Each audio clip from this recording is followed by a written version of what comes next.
Buenas tardes, bienvenidas y bienvenidos sean todos ustedes a esta su casa, la Biblioteca Pública AC, en donde estamos inaugurando el módulo número 2 con este conversatorio que les va a encantar. Y queremos agradecer, por supuesto, a la dirección de la biblioteca, a todo el staff, a nuestra bibliotecaria, que entre todos ellos han formado esta propuesta que es el Seminario de Literatura, el ciclo 2025, y queremos agradecer también a Centro Cultural Banamex, City Banamex, que nos apoya a través de su programa DAC, de apoyo a las propuestas artísticas y culturales. Así es que en este módulo 2 queremos dar la bienvenida a nuestra maestra Marina Azahua, y me permito leer su semblanza, y también damos la bienvenida a Sara Hernández, nuestra bibliotecaria, quien tendrá aquí el lugar para conversar con Marina y con ustedes, por supuesto. Marina Azahua nació en la Ciudad de México en 1983. Es escritora, editora, traductora y antropóloga. Cuida textos propios y ajenos. Su trabajo reflexiona en torno a los gestos archivísticos, las políticas de la representación, los efectos de la violencia y las diversas formas de resistencia colectiva que surgen ante sus efectos. Es autora de los libros de ensayo Ausencia compartida, Retrato involuntario, El acto fotográfico como forma de violencia, publicado en Tusquets en 2014, así como de la novela Archivo Agonía, publicada en Sexto Piso recientemente, 2024. Estudió Historia en la Universidad Nacional Autónoma de México, es maestra en Escritura Creativa y Edición por la Universidad de Melbourne y doctora en Antropología por la Universidad de Columbia. Su obra ha sido merecedora del Premio Interamericano de Literatura Carlos Montemayor 2015 y ganadora del Certamen Internacional de Literatura Sor Juana Inés de la Cruz del Estado de México en el año 2012. Ha sido becaria del Fondo Nacional para la Cultura y las Artes, la Fundación Nuevo Periodismo Iberoamericano y la Fundación para las Letras Mexicanas. Ha traducido entre varios libros de Armas Tomar. ¿Por qué las mujeres eligen la violencia?, de Mimi Gobernat, de Sexto Piso en el 2023, junto con Astrid López Méndez, César Tejeda, Isabel Zapata y Jasmina Barrera. Fundó la editorial independiente Ediciones Antílope en 2015. Actualmente es miembro del Sistema Nacional de Creadores de Arte en México. Les pido un aplauso para darle la bienvenida.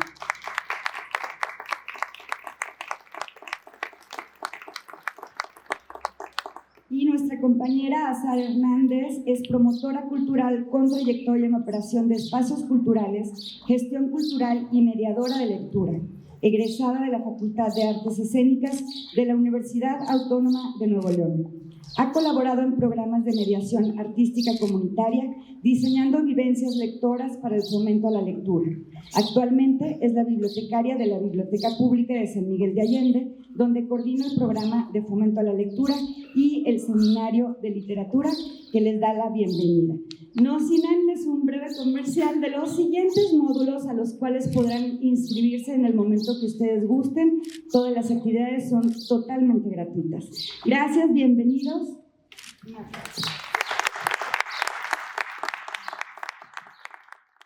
Buenas tardes, muchas gracias Carmen, gracias Marina. Cuando empezamos a diseñar el seminario y estas actividades para convocar pues, a la comunidad lectora de San Miguel, justo era poder acercar en un conversatorio muy amoroso, donde fluyeran las ideas y habláramos sobre los libros de esta manera tan familiar, que es aquí en la Biblioteca Pública de San Miguel de Allende. Bienvenida, Marina. No, muchas gracias a ti, Azar. Gracias a todos ustedes por estar aquí, gracias a la biblioteca por invitarme, muchas gracias a todas las personas involucradas en el proceso de que yo llegara aquí este día, muchas gracias por convocar a este seminario que es muy increíble porque incluye un círculo de lectura antes sobre un libro, luego un taller en la mañana y luego la presentación. Entonces siento que es un programa muy completo y agradezco mucho la experiencia de estar aquí en esta biblioteca. Gracias por la invitación. Sí, y así es, venimos de un taller contigo, que fue en la mañana, y el día de ayer con Carmen se hizo un círculo de lectura donde pues hicimos una exploración y un acercamiento a la novela de la que vamos a hablar a continuación, que es Archivo Agonía. Entonces, pues bueno, vamos a empezar esta conversación. Este libro, Archivo Agonía, nos plantea un escenario con unos personajes y es una novela epistolar. Es decir, a partir de cartas y solo cartas, el personaje, el cual firma como R, se comunica con Gabriel Fonseca, que es un viejo amigo que es un editor.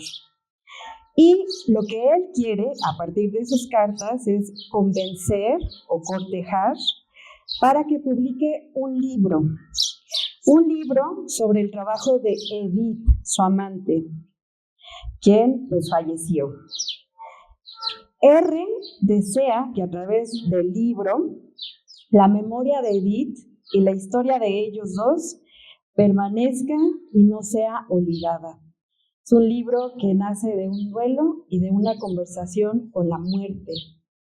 Este es el escenario que nos planteas desde el inicio que se declara la primera carta. Marina, con toda tu trayectoria, que ahora leímos brevemente, creo que eres una exploradora de mundos. En esta novela hilaste prácticas tuyas como la edición, la antropología, la fotografía, hacer archivos, hacer conexiones. Por lo cual me lleva a esta primera pregunta. En esta travesía de mirar el mundo como tú lo ves, ¿cuándo y cómo decidiste construir este libro como pues una novela epistolar y tu primer novela? Si nos quieres platicar. Bueno, esa es una pregunta compleja porque, en efecto, como dices, es un libro muy interdisciplinario. Yo soy historiadora de origen, luego estudié antropología, luego me volví editora, me volví escritora. Entonces tengo como un pie en varios mundos y siento que este libro es uno donde se congregan varias versiones de mi experiencia de vida profesional. Decimos los historiadores que una vez historiador, siempre historiador, y siempre vamos a estar obsesionados con los archivos. Entonces siempre me han fascinado mucho los archivos. Una de las preguntas más importantes de la historia es ¿qué recordamos y por qué recordamos lo que recordamos? Y quién decide que ciertas cosas las olvidemos, ¿no? Entonces, por ejemplo, esta es una preocupación central de esta novela. ¿Qué se recuerda, ¿no? O sea, cuando alguien muere, ¿quién guarda sus cosas? ¿Quién guarda sus recuerdos? ¿Quién guarda sus objetos? ¿Quién decide que esto lo vamos a tirar o se va a resguardar para el futuro? Y en la novela, justo ante la muerte de su pareja, de Edith, que tenía un gran archivo, R se hace la pregunta de ¿qué voy a guardar? ¿No? O sea, ¿qué se guarda? ¿Qué se pierde? Y creo que esa pregunta viene muy de origen desde mi formación como historiadora. De hecho, mi tesis de licenciatura la hice sobre el olvido, o sea, era sobre las distintas formas de producción del olvido en la historia. Entonces, siempre me ha obsesionado mucho el olvido, la memoria, que se guarda, que no se guarda, y tiene que ver con mi historia de vida, porque desde muy niña estuve muy cerca de la muerte, y entonces como que la muerte, pues, no sé, habitó en mi vida desde siempre, y qué recordamos y qué olvidamos ha sido una pregunta con la cual básicamente nací. Y después, como antropóloga, más bien me empecé a hacer preguntas sobre qué hacen los vivos, ¿no? Entonces, los historiadores se dedican a preguntarse qué hacen, o sea, qué decían y qué pensaban y qué sentían los muertos. Como antropóloga, más bien se volvió una pregunta de qué hacen los vivos, ¿no? O sea, como cómo resuelven estas preguntas, pero la gente que sigue aquí. Y luego, como editora, me importan mucho los procesos de producción de los libros. O sea, cómo se crean los libros, quién decide que un libro se va a publicar o no. Y como autora he estado del otro lado, ¿no? O sea, como autora he estado del lado como, por favor, lean mi libro y quieranlo publicar. Y luego, como editora he estado del lado, me mandaron 200 manuscritos y tengo que decidir por uno, ¿no? Entonces, ese proceso de selección en la edición me intrigó llevarlo al plano de la memoria como un proceso de selección. Entonces sí es un libro muy interdisciplinario en ese sentido y también adicionalmente tiene el elemento de lo visual. Es una novela que tiene imágenes adentro. Son imágenes de cuadernos de trabajo de alguien que está trabajando con fotografías que registran el momento exacto de la muerte de alguien y que está obsesionada con ese momento de tránsito entre la vida y la muerte.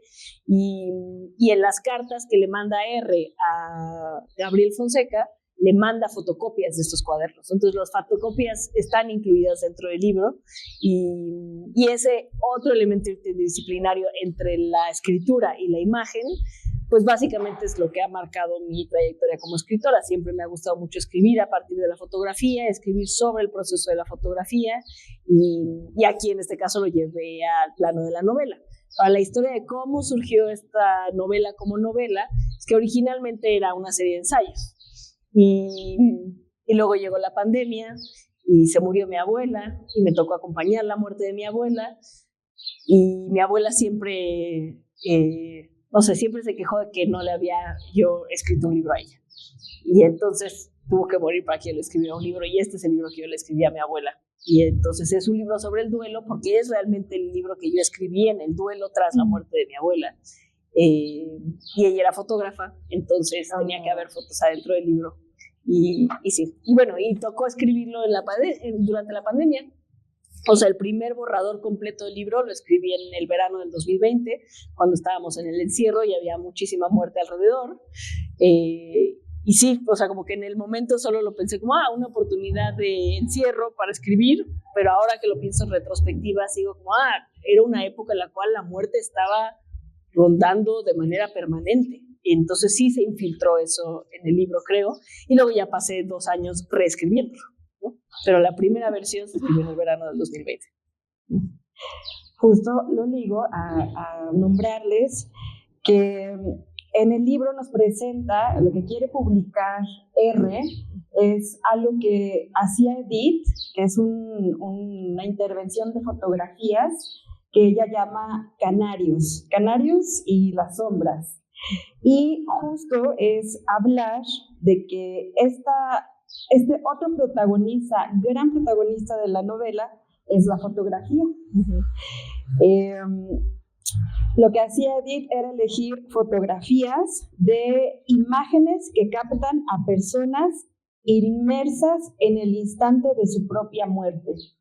Y nos abre con 2 referencias que después va pues explorando, descifrando a partir de este trabajo plástico, collage, visual de Edith, y que es la foto de Kurt Vonnegut, que es la que abre la primera carta, que él fue un soldado de la Segunda Guerra Mundial, que escribe lo que él llama el libro de la guerra, llamado Matadero 5 o La Cruzada de los Niños. Y para mí esa primera fotografía, que es ver a un soldado que vivió el inframundo en tierra, que fue la guerra, y él regresa de la oscuridad a la luz, y la fotografía que describe es del autor en la puerta de su casa, rodeado de flores, con una puerta verde, con la figura de un gnomo. Y cuando ves esa foto, porque este libro lo que nos hace es explorar también estas fotografías y verlas reales después de la descripción, si tú vieras esa foto sin conocer la historia de ese hombre, pues dices, ¿qué pasó? Y se ve que le ha ido súper bonito en la vida. O sea, jamás verías que atrás de él vio el horror y el inframundo. Y creo que se establece en el libro que sí es un libro de duelo y de explorar la muerte, pero que no va a ser sombrío. Creo que esa es la primera foto que nos da una pista de que es un lugar donde va a ser seguro hablar de la muerte aquí, ¿no? Y también hace esta referencia, hay muchas referencias de fotografías, de fotógrafos, de escritoras, de escritores. Realmente el libro también se vuelve una guía para que nosotros exploremos otras manifestaciones artísticas, pero también encontramos esta referencia y el primer canario que envía R a su editor, que es la foto del monje Thich Quang, que es una fotografía de Malcolm Brown, y es pues la inmolación de este monje en Saigón, en una protesta a favor pues de la comunidad budista. Entonces abre con esas 2 inmersiones a esta imagen muy fuerte. Pero Marina, previo a esto tú tienes un ensayo publicado llamado El retrato involuntario, el acto fotográfico como forma de violencia. Es decir, tú, esta mirada de antes, ahora que nos platicabas con el inicio, la novela es encontrar tu mirada y tu voz muy constantemente como esta referencia a tu ensayo anterior. Al decir que la fotografía es otro protagonista, es porque nos va guiando casi en un tipo de introducción a mirar. O sea, yo cerré el libro pensando, algo se instaló en mí. Mi mirar cambió en cuanto a ver la muerte de los otros. Claro, la muerte mía también, ¿no? O sea, es la pregunta. Entonces, este libro indaga muchísimo en la relación entre foto-espectador y muchísimos elementos que hay en el espacio entre la persona y la cámara. Platícanos tu relación con la fotografía desde este trabajo previo hasta la propuesta de los canarios de Edith. Muy bien, bueno, les voy a enseñar los canarios para que sepan de qué hablamos. Entonces, el libro está lleno de este tipo de cosas, ¿no? Entonces, para quienes no lo conozcan aún, entonces hay fotocopias de cuadernos de trabajo, pero esos cuadernos de trabajo incluyen imágenes, o sea, intervenciones visuales a imágenes, ¿no? A fotos. Entonces, la primera foto de la cual hablaba ahorita Azar es una foto de un monje budista que en Vietnam se prendió fuego en 1963 como forma de protesta. Y entonces Edith lo que hacía era que coleccionaba estas imágenes y luego las intervenía, ¿no? Trabajaba con ellas. Ahora, yo llegué al tema de la fotografía por culpa de mi abuela. En realidad, estas, por ejemplo, son fotos de un fusilamiento en Ciudad Juárez, donde se capta el momento exacto en el que las balas tocan el cuerpo, ¿no? Antes de colapsar. Y bueno, yo llegué al tema de la fotografía por mi abuela, que era fotógrafa, como les contaba, y creo que ella fue quien me enseñó a mirar el mundo, o sea, como a saber observar más allá de lo evidente, aunque sea un cliché, pero sí, o sea, como a saber ver de otro modo, ¿no? O sea, como, no solamente es un empedrado, sino que es una textura, ¿no? Y entonces en esa textura, como que hay. Y ella me enseñó eso, ella me enseñó que la vida no solamente es lo inmediato que se presenta, sino la manera en la cual tenemos para leerla y para construir una narración a partir de ello. Ahora, yo soy de origen ensayista, a mí me gusta mucho escribir sobre la realidad, tiene que ver con que soy historiadora, me interesa mucho la historia, me interesa mucho el pasado y cómo el pasado se hace presente en nuestra vida diaria. Y creo que llegué al punto de escribir sobre la fotografía histórica también porque me impactaba mucho la capacidad de la fotografía para congelar en el tiempo y entonces volverse testigo de algo que se quedó como fijo mientras la vida siguió, ¿no? Entonces hay como esta dinámica con la fotografía de un congelamiento, pero en un mundo en movimiento. Entonces, eso lo que posibilita es que tengamos una relectura de la misma foto. Una foto que se tomó en el siglo XIX va a ser leída de una manera en 1940 y de otra manera en 1980 y de otra manera hoy en día. Es una fijeza que tiene una interpretación diversa según el momento, ¿no? Entonces, en realidad, continúa estando viva. O sea, la fotografía, aunque congela, está viva continuamente a través de la interpretación. Y como que esa capacidad de la foto para no solamente registrar y volverse un documento de memoria, sino para reactivar la imaginación en cada una de las relecturas, es una cosa que me causa como mucha fascinación. Y empecé a escribir sobre fotografía desde muy al inicio de que empecé a escribir, no sé, cuando tenía 20 años, y me fue un espacio muy cómodo. Creo que tiene que ver con que soy una persona muy visual, o sea, siento que hay otras personas que son como más auditivas. Bueno, ahora estoy escribiendo más sobre sonidos y estoy entrando más bien al mundo de los sonidos y es como otra dimensión, pero yo soy muy visual, ¿no? Solo soy muy visual y es un lenguaje que se me da, es un espacio donde me siento cómoda, pero también tiene que ver con mi infancia, ¿no? O sea, cuando mi abuela bueno, cuando yo era niña y mi abuela tendría, no sé, unos 50 años, Ella tenía un cuarto oscuro en su closet, así como Edith en la novela tiene un cuarto oscuro en su closet, y ella me metía a revelar fotos en su closet. O sea, como que la magia de la fotografía y de ver el proceso de revelado es una cosa que estuvo muy en mi origen, y sí, era como una alquimia, ¿no? Y de ahí me obsesioné. Pero es interesante que no se expresó en que yo me volviera fotógrafa, ¿no? Sino que se expresó en que yo me volviera escritora sobre fotografía. Porque no sé, la fotografía era de mi abuela, no era mía. Aunque obviamente practico la fotografía como todos nosotros, ¿no? Y creo que esa es una de las cosas que me parece muy importante de este libro, es darnos cuenta de que en realidad, en este caso, Edith es una fotógrafa. Bueno, no, ella no es fotógrafa, sino que es una archivadora de fotos. Uh-huh. Pero entonces eso la convierte en una archivista. Entonces ella es archivista. Pero en realidad todos nosotros somos archivistas. Y ella no se considera a sí misma artista. Pero su pareja dice, es que esto que está haciendo es arte. Entonces como que uno de los temas que a mí me importa mucho es, ¿qué pasa con las cosas que parecen arte? O parecen arte, pero no están hechas por artistas. O sea, como quién decide quién es artista y quién no. ¿No? O sea, como, por ejemplo, ahorita compraba en una carpetita para las tortillas en la librería, hermosamente bordada por la señora Francisca. Ana María, Francisca hace los retablos. Sí. Bueno, una servilleta bordada por la señora Ana María, que es una obra de arte, en mi opinión. Pero ¿quién lo decide, no? Y claro, y esa carpetita va a mi colección de carpetitas para las tortillas, de la cual tengo muchas.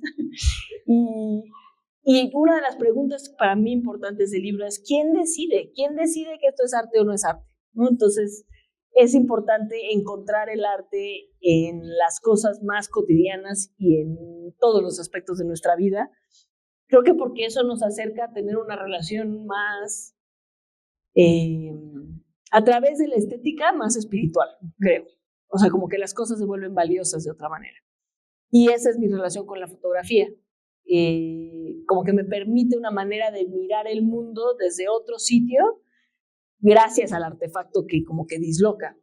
Y me parece importante reconocer que todos nosotros ya somos fotógrafos y todos nosotros también somos archivistas, y todos en este lugar ahorita traen en su celular un archivo. Sí. Todos somos archivistas y todos ya somos fotógrafos porque todos en nuestro celular cargamos una cámara. Entonces también nuestra relación con la fotografía se ha transformado, y el libro eso es lo que propone, ¿no? O sea, propone como todos podemos tener una visión y una mirada específica que construya un universo estético con valor. Sí, y las actividades que nos pusiste en el taller fue realmente interesante cómo ver a partir de las fotografías que nos repartiste, empezamos a crear una narrativa, sí. Y cada persona que asistió al taller bajo una consigna muy sencilla, jugando con la imagen y la palabra, crearon el inicio de historias que se fueron a todos los lugares posibles. Sí. O sea, con lo que dices de la exploración que hacemos cada quien a partir del arte, justo pensaba que Edith con sus canarios visita su mundo intangible. Entonces, al hacer esta práctica, que era buscar la foto, elegir las tijeras, si iba a ser una intervención con pintura o con papel albanene, realmente esa práctica, lo que ella hacía era conectarse con su mundo intangible, es lo que a veces yo llamo como las cosas que nunca digo. O sea, las cosas que nunca decimos están llenas de memoria. Hasta cuando hay un duelo es todo lo que no dices que estás pensando todo el tiempo de la persona ausente, que son los pequeños detalles. Lo mencionabas en una entrevista, la cotidianidad es lo que aparece. O sea, ese tecito le gustaba. Por aquí fuimos al mercado un día que buscábamos un chal, lo que sea, es lo que permanece. Y entonces, bajar o abrir un puente al mundo intangible que tenemos todos, que es las cosas que nunca decimos, y hacerlo a partir de una práctica artística o creativa, realmente es una conversación continua hacia nosotros. Aquí lo planteas con la muerte, pero es lo que hacemos cuando leemos un libro, escuchamos música, vemos cine, vemos una fotografía, vamos a una exposición. Es un puente al mundo intangible, que es lo que Edith hacía y estaba conectada y lo alimentaba y lo exploraba, y por eso no lo veía para compartir, porque era como, pues, la manera de que yo me comunico. Entonces, definir qué es lo que hace comunicarnos con esa parte es un proceso humano que hay que alimentar. Sí. Muy bien.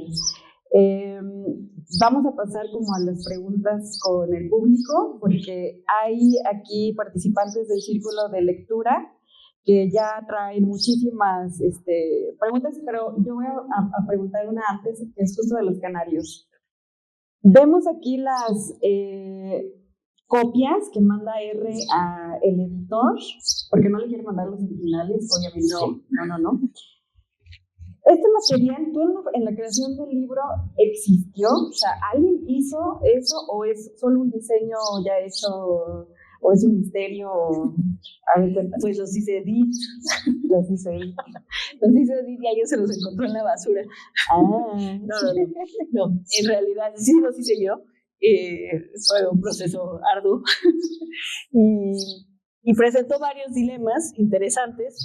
Originalmente, o sea, yo llevé a cabo ese ejercicio. Entonces, lo que piensa la personaje Edith interviene en esas fotografías originales porque ella dice es una forma de pensamiento. Entonces, toma la foto original y le borra una parte y le pone negro y le pone blanco y le pone un papel albanene y lo traza porque está tratando de pensar con la imagen. Entonces, trata de reflexionar junto con la fotografía a través de intervenirla. Y yo empecé a hacer eso, o sea, quería yo escribir unos ensayos sobre fotografías que captan el momento exacto de la muerte y me di a la tarea de, ok, ¿cómo sería escribir estos textos solamente con la información que está en la fotografía, sin meter referencias exteriores, sino solo lo que está entre las 4 esquinas de la foto? Y justo dije, bueno, a ver, ¿qué pasa si borro acá? ¿Qué pasa si pongo aquí? ¿Qué pasa si trazo los elementos y los enumero? O sea, como procesos de ejercicios de escritura previos a la escritura. Y los resultados estaban bien padres, o sea, como que visualmente se veían bonitos, y dije, aquí hay algo, ¿no? Y entonces ya después, cuando se volvió novela, ya se construyó el personaje que hace eso y lo lleva como sus últimas consecuencias, y además después surgió la categoría del cuaderno, ¿no? Que ahora es una categoría que me parece muy importante, la del cuaderno, y que justo se relaciona con esto que tú mencionabas de las cosas que no le decimos a los demás. O sea, siento que el cuaderno es un espacio de intimidad, de pensamiento, que no necesariamente cuando escribimos en un cuaderno es porque se lo queremos compartir al mundo. Y no sé si tiene que ver con que soy esa generación que también escribió en cuadernos y también ahora escribe en computadora y ahora escribo en las notas en el teléfono y también ahora escribo en notas de audio, pero como que todavía me tocó un pie del mundo de los cuadernos, donde siento que el cuaderno es un espacio de intimidad muy radical, donde justo vive eso que tú mencionas, ¿no? Las cosas que no decimos en voz alta, las cosas que no le decimos a los demás, lo que nunca nos atreveríamos a enunciar, lo que nunca nos atreveríamos a decirle en la cara a alguien, si lo ponemos en un cuaderno. Y al mismo tiempo en el cuaderno también tenemos la práctica y error. Nos permitimos equivocarnos de una manera que no nos permitimos equivocarnos cuando estamos ya escribiendo en la computadora, en un archivo de Word o de Google Docs, donde ya estamos buscando la perfección, ¿no? Y Edith justo eso hace en sus cuadernos. O sea, se permite ser falible, son ejercicios estéticos que no tienen función, ni tienen final, solo se permite ser ella explorando su relación con la muerte, ¿no?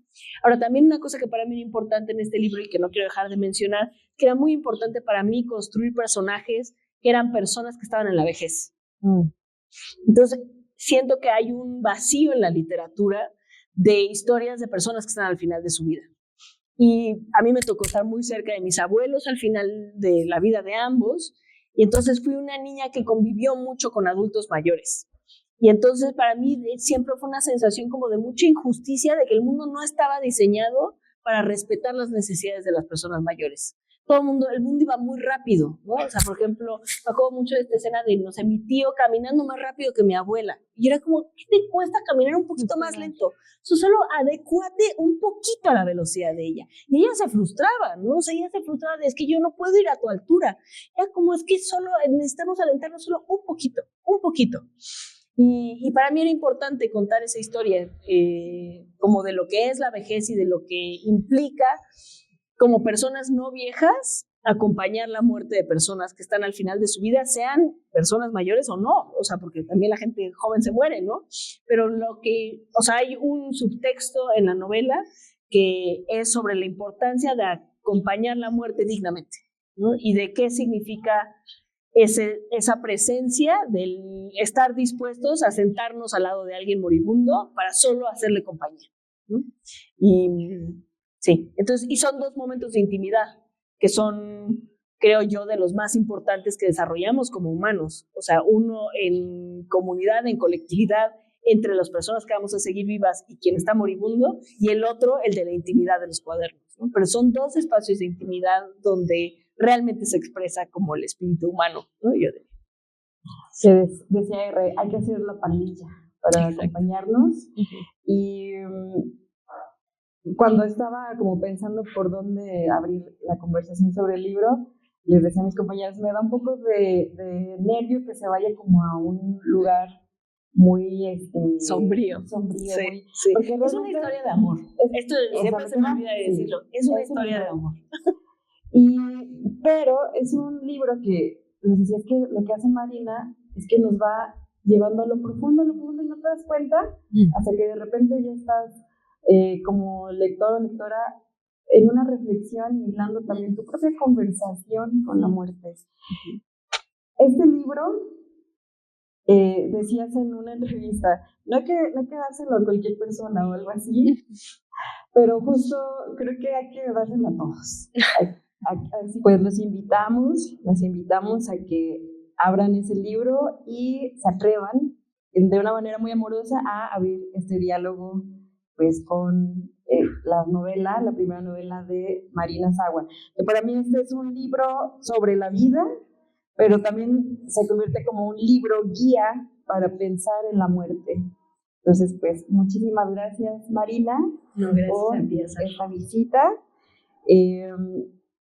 Antes de cerrar completamente, la verdad queremos agradecer que esto es posible gracias a la colaboración que tenemos, el apoyo de DAC Citibanamex y pues todo el equipo de biblioteca que va desde el equipo de biblioteca que es Anael, Joel, el equipo que nos ayudaron a montar, a dirección, a Denise, es todo un equipo que hacemos posible que ustedes estén aquí como en casa y tengan esa apertura a tener estas vivencias